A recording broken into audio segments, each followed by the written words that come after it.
கன்னி ராசி மற்றும் கன்னி லக்ன அன்பர்களுக்கு ஜூன் மாதம் கிரகநிலைகளை பார்க்கும்போது கண்ணிலேயே கேது இருக்கு, 6ல் சனி பகவான், 7ல் ராகு, 8ல் செவ்வாய், 9ல் புதன், சூரியன், சுக்ரன், குரு.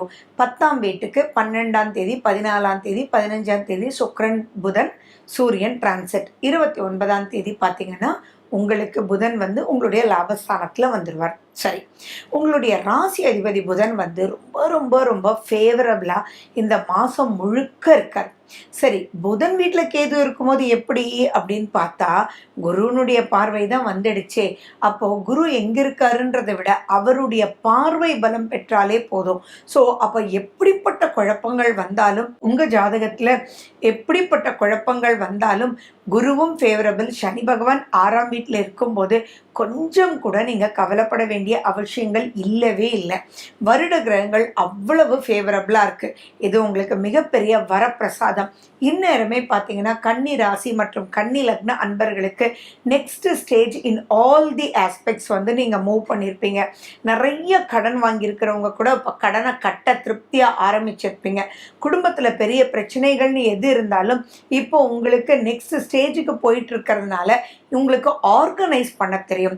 சனி பகவான்றது நீதிமான்றது என்ன அப்படின்னா எதை எப்போ எப்படி பண்ணணும் அப்படின்னு சொல்லி கொடுக்கக்கூடியவர் தான் சனி பகவான். அவர் 6ஆம் வீட்டில் இருக்கிறது மிகப்பெரிய ப்ளஸ். அப்போது நீங்கள் அந்த பிரச்சனையெல்லாம் தள்ளி வச்சுட்டு உங்களுடைய முன்னேற்றத்தை பார்த்து உங்கள் முன்னேற்றத்தினால் நீங்கள் வந்து குடும்பத்துக்காக வாங்கின கடனை எல்லாம் நீங்கள் அடைச்சு ஆட்டோமேட்டிக்காக நெக்ஸ்ட் ஸ்டேஜுக்கு நீங்கள் மூவ் பண்ணுவீங்க. அண்ட் நிறைய பேருக்கு பார்த்தீங்கன்னா இப்போது ஒரு வழிவகுக்கும். ஆனாலும் உங்களுக்கு 8ஆம் வீட்டில் செவ்வாய் இருக்குன்றது ஞாபகம் வச்சுக்கோங்க. சனி 6ஆம் வீட்டில் இருந்து உங்களுடைய எட்டாம் வீட்டை பார்க்குறார். அதில் செவ்வாய் வந்து உங்களுக்கு அங்கே பலம் பெற்று இருக்கார். அப்போ சனியும் பலம், செவ்வாயும் பலம். 3ஆம் வீடு அப்படின்னு சொல்லக்கூடியதும் செவ்வாயினுடைய வீடே. ஸோ அந்த பாயிண்டில் மட்டும் நீங்கள் கொஞ்சம் எச்சரிக்கையாக இருக்கணும். அந்த எச்சரிக்கை அப்படின்றது எதுன்னா நீங்கள் எதுக்குள்ளே தலையிடணும், எதுக்குள்ளே தலையிடக்கூடாது. தேவையில்லாத விஷயத்துக்குள்ளே தலையிடவே வேண்டாம். தேவையில்லாத வார்த்தைகள் பேசிடவே வேண்டாம். தேவையில்லாத சண்டை சச்சரவுகளுக்குள்ள மாட்டிடவே வேண்டாம். நீங்கள் இதுக்கு முன்னாடி ஏதாவது குடும்பத்துக்காக நீங்கள் முன்னாடி போய் நின்று அவங்களுக்காக ஏதாவது வாய் விட்டு கெட்ட பேர் வாங்கியிருக்கலாம், அல்லது உங்களால் தான் பிரச்சனைன்னு கூட கொண்டு வரலாம். ஃபார் எக்ஸாம்பிள் பார்த்தீங்கன்னா ஃபேமிலியில் ஒரு ப்ராப்ளம், நீங்கள் வந்து ஆப்போசிட்டாக இருக்கிறவங்கள ஃபேமிலி மெம்பருக்காக அதனுடைய நியாயம் தர்மம் எல்லாம் தெரியாமல் நீங்கள் ஆட்டோமேட்டிக்காக, ஏன்னா இந்த கேது இருக்கு இல்லையா, அந்த இடத்துல வந்து தவறுதலாக நீங்கள் வந்து ஞானம் இல்லாமல் பேசி இப்போ அந்த ஞானத்தை எடுத்துகிட்டு வந்து கூட அந்த விரோதம்ன்றது உங்களுக்கு வரக்கூடிய வாய்ப்புகள் இருக்குது. அப்போ அந்த இடத்துல நீங்கள் பண்ண வேண்டியதெல்லாம் என்னென்னா, சாரிப்பா எனக்கு தெரியாது, குடும்பத்தில் இருக்கிறவங்க சொன்னாங்க, நான் அப்படித்தான் இருப்பியோன்னு நினச்சி நான் பேசிட்டேன், மனசில் ஒன்றும் வச்சுக்காதீங்க, ஜஸ்ட் லீவ் இட்பா அப்படின்னு சொல்லிட்டு ஒரு ஹக் கொடுத்துட்டு நீங்கள் போயிட்டே இருங்கங்க. ஒரு ஷோல்டரை டச் கொடுத்துட்டு போயிட்டே இருங்க. அப்போது அதனுடைய நெகட்டிவிட்டி இல்லாமல் இருக்கும். ஏன்னா 8ஆம் வீட்டில் செவ்வாய்ன்றது மனசில் ஞாபகம் வச்சுக்கிட்டே இருக்கணும். அது ஒரு விஷயத்தை தவிர மற்ற அனைத்து விஷயங்களும் ரொம்ப ரொம்ப ரொம்ப ரொம்ப சாதகமாக இருக்குது. கம்யூனிகேஷன் அப்படின்றது தான் புதன். அந்த புதன் உங்களுக்கு லாபஸ்தானத்துக்கு இந்த மாத கடைசியில் வந்துடுறார். தொடர்ந்து லாபங்கள், தொழிலினால் லாபம், நிறைய பூர்வ புண்ணியஸ்தான லாபம், அதே மாதிரி வராத விஷயங்கள் கூட. இப்போ அப்பா வழி உங்களுக்கு நிறைய விஷயங்கள் வரணும், அப்பா வழி உறவினால் நன்மைகள் ஏற்படும், அப்பா வழி வரவேண்டிய சொத்துக்கள் வரும், அப்பா உங்களுக்கு சாதகமாக பல விஷயங்கள் செய்யக்கூடிய வாய்ப்புகள் இருக்குது. ஏன்னா 9ஆம் வீடு அப்படின்றது சூரியன், அங்கே சூரியன் வந்து இருக்கார். உங்களுடைய 2ஆம் வீடு தனம் சந்தோஷம்னு சொல்லக்கூடிய வாக்கு வன்மையை கொடுக்கக்கூடிய சுக்கிரனும் சூரியனோட போய் உட்கார்ந்துட்டு இருக்கார். அங்க புதனும் உங்களுடைய ராசிநாதன் இருக்கார், குருவும் இருக்கார். இதை சொல்லிட்டே போலாம். நீங்க இந்த காலகட்டத்தில் நெகட்டிவான விஷயங்களை ஜெயிக்கிறதுக்கு யூஸ் பண்ணிக்கணும். கன்னி ராசி கன்னி லக்ன அன்பர்கள், இப்போ நீங்க இதை யூஸ் பண்ணிக்கிட்டீங்கன்னா அப்பா வழி உறவு, உங்க வழி உறவு, உங்க மனைவி வழி உறவு எல்லாமே ரொம்ப ரொம்ப நல்லா இருக்கும். சில கருத்து வேறுபாடுகள் உங்களுக்கும் உங்க மனைவிக்கும் வரக்கூடிய வாய்ப்புகள் இருக்கு. எதையும் பெருசுப்படுத்திடவே வேண்டாம். பட் அது பெரிய சண்டை சச்சரவா போகாது. ஸோ எது எடுத்தாலுமே ஓப்பனா போங்க, விட்டு கொடுத்து போங்க.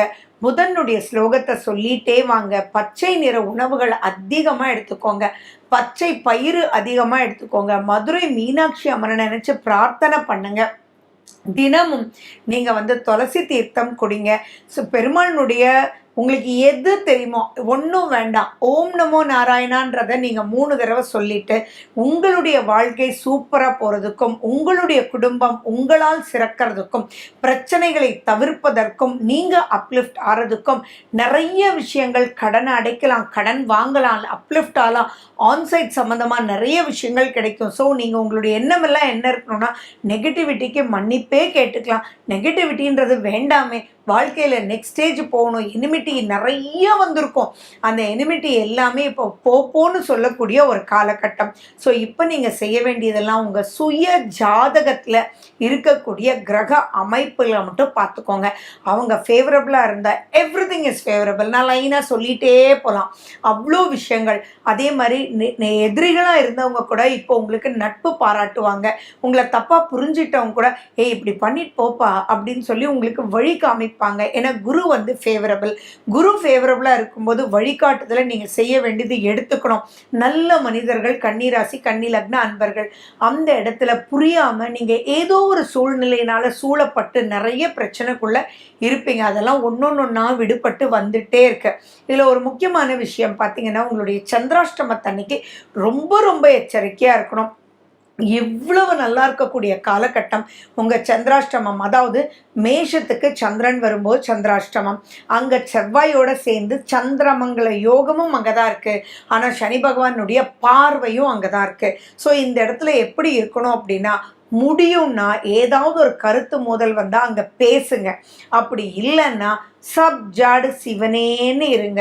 என்னமோப்பா என்னமோ நடக்குது என்னமோ அப்படின்னு சொல்லிட்டு எந்த ஒரு வார்த்தைகளும் விடாமல் உங்கள் மேலே கருத்து மோதல் வந்தால், சாரிப்பா, அப்போ இருந்த சூழ்நிலை அப்படிப்பா, மன்னிச்சுக்கோப்பா, மனசில் வச்சுக்காதப்பா அப்படின்னு மனசை, சந்திரன்னா மனசு, அதை சாந்தப்படுத்தக்கூடிய வார்த்தைகளை இப்போ நீங்கள் சின்ன லெவலில் சொல்லும் போதே அதை ஆப்போசிட்டில் இருக்கிறவங்க, நீங்கள் எதிரி என்ன வேணாலும் சொல்லிக்கோங்களேன், உங்களை ராங்காக புரிஞ்சுக்கிறவங்க சரி சரி சரிப்பா விடுப்பான்னு அங்கே எனிமிட்டியே டோட்டலி குறையக்கூடிய வாய்ப்புகள் உண்டு.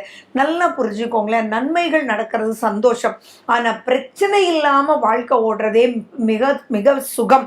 ஸோ ஸ்மூத் லைஃப் கோயிங்க்கு இந்த மந்த்தை நீங்கள் யூஸ் பண்ணிக்கோங்க, மிஸ் பண்ணிடவே வேண்டாம். உங்களுடைய சந்திராஷ்டமம் இந்தந்த தேதிகளில் வருது. அந்த காலகட்டம் ரொம்ப ரொம்ப ரொம்ப ரொம்ப ஜாக்கிரதையாக மூவ் பண்ணுங்க. சனியினுடைய ஏதாவது புத்திகள் எல்லாம் ஒர்க் பண்ணிட்டு இருந்தா நீங்கள் அதுவுமே உங்களுக்கு ப்ளஸ்ஸாக இருக்குது. சத்ரு ஜெயத்தை சொல்லி கொடுக்குற அளவுக்கு இருக்குது. அந்த சத்ரு ஜெயத்திலேருந்து வெளியில் நெக்ஸ்ட் ஸ்டேஜ் லெவலுக்கு நீங்கள் மூவ் பண்ணுறதுக்கு இந்த மாதம் நிறைய ப்ளஸ்ஸஸ் இருக்குது. ஸோ யூஸ் பண்ணிக்கோங்க. ஜூன் மாதத்தினுடைய விசேஷ நாட்களை பற்றி தான் நம்ம பார்க்க போகிறோம். ஜூன் 2, ஜூன் 18 ஏகாதசி, ஜூன் 3 வாஸ்து நாள். காலையில் 9:05 10:35 வரைக்கும் வாஸ்து நேரம். 4ஆம் தேதியும் 19ஆம் தேதியும் பிரதோஷம், 5ஆம் தேதி கார்த்திகை விரதம், 6ஆம் தேதி அமாவாசை, 7ஆம் தேதி சந்திர தரிசனம், 10ஆம் தேதி சதுர்த்தி விரதம், 12ஆம் தேதி ஷஷ்டி, 14ஆம் தேதியும் 29ஆம் தேதியும் அஷ்டமி, 15ஆம் தேதி ஆனி மாத பிறப்பு, 15ஆம் தேதியும் 30ஆம் தேதியும் நவமி, 21ஆம் தேதி பௌர்ணமி, 25ஆம் தேதி ஸ்ரவண விரதம். மேலும் விவரங்களுக்கு போன் நம்பர் 9842266555.